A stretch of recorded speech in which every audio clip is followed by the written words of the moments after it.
Assalamualaikum warahmatullahi wabarakatuh. Sahabat Bisyarahpedia, pada video kali ini Bisyarahpedia akan mengulas tentang kisah Nabiullah Adam alaihissalam. Asal mula Nabi Adam alaihissalam.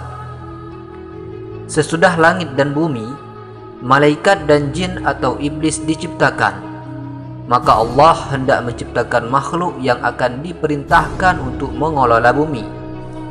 Hal itu diutarakan kepada para malaikat. Aku akan menciptakan manusia untuk menjadi pengatur di bumi. Para malaikat mengira lalai dalam menjalankan tugasnya. Maka mereka berkata, "Mengapa Tuhan menciptakan manusia? Bukankah mereka hanya akan berbuat kerusakan di atas muka bumi?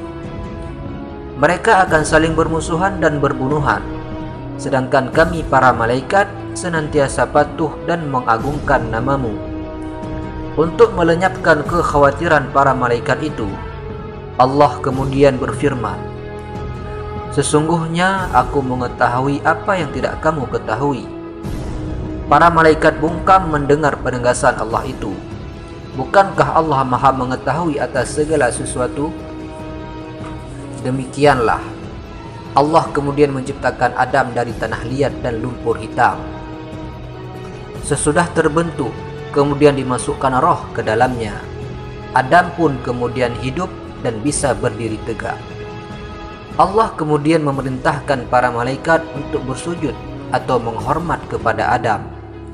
Para malaikat pun bersujud sebagai pernyataan hormat dan ucapan selamat atas terciptanya Adam. Hanya iblis yang tidak mau bersujud. Ia membangkang perintah Allah. Allah bertanya, "Apakah yang membuat engkau tidak mau bersujud kepada Adam? Saya lebih baik dari Adam. Engkau ciptakan saya dari api, sedangkan Adam hanya dari segumpal tanah," kata iblis menyombongkan diri.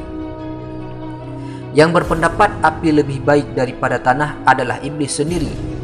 Padahal hanya Tuhanlah yang Maha tahu siapa yang lebih mulia di antara makhluk ciptaannya. Allah murka mendengar jawaban iblis.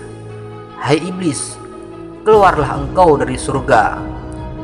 Sungguh tidak patut kau tinggal di sini lagi, dan terkutuklah engkau selama-lamanya." Iblis berkata, "Wahai Tuhan, engkau kutuk dan engkau usir aku dari surga karena Adam.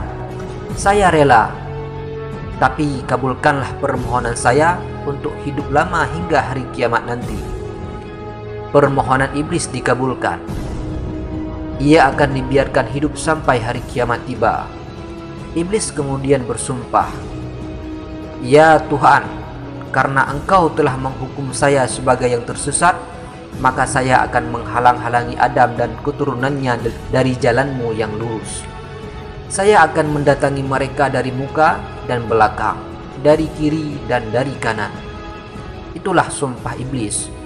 Ia bertekad akan menyesatkan Adam dan keturunannya agar mereka menjauhi perintah Tuhan, berbuat kekacauan di muka bumi, saling bermusuhan dan berbunuhan satu sama lain.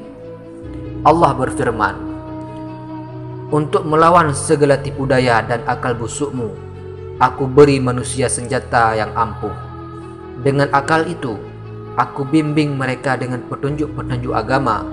Aku tuntun mereka ke jalan yang benar. Dengan akal itu, manusia akan mampu membedakan mana yang benar dan mana yang salah. Siapa yang tidak menggunakan akalnya, tentu dapat kau sesatkan. Mereka yang sesat itu akan mempertanggungjawabkan perbuatannya padaku di hari kemudian." Mendengar firman Allah, iblis semakin benci kepada Adam. Ia kemudian mendekati Adam. Diperiksanya seluruh tubuh Adam. Ia ingin mencari titik kelemahan Adam. Akhirnya dapat ditemukannya, yaitu nafsu. Nafsu cenderung melakukan perbuatan yang buruk.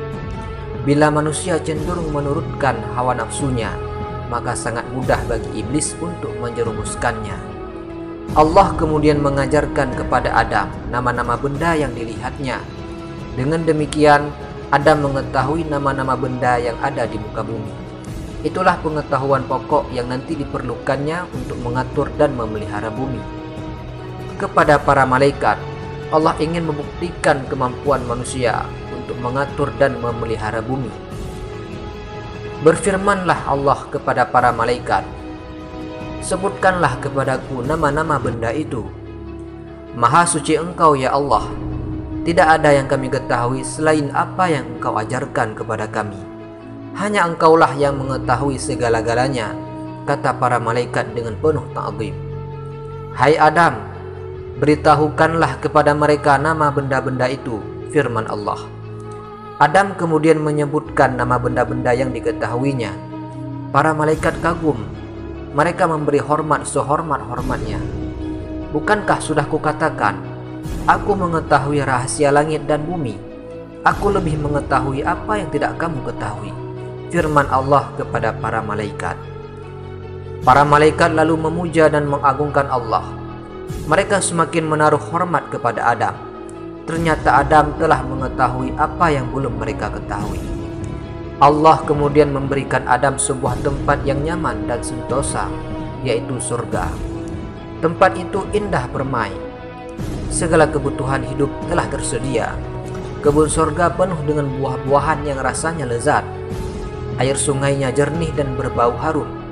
Pohon, tumbuhan dan rumput seperti ditata rapi, teduh dan nyaman sekali. Sebenarnya tempat itu sangat menyenangkan. Adam berkeliling menjelajahi kebun-kebun dan taman-taman. Tapi ia merasa kesepian karena tidak mempunyai kawan. Lanjut di part 2.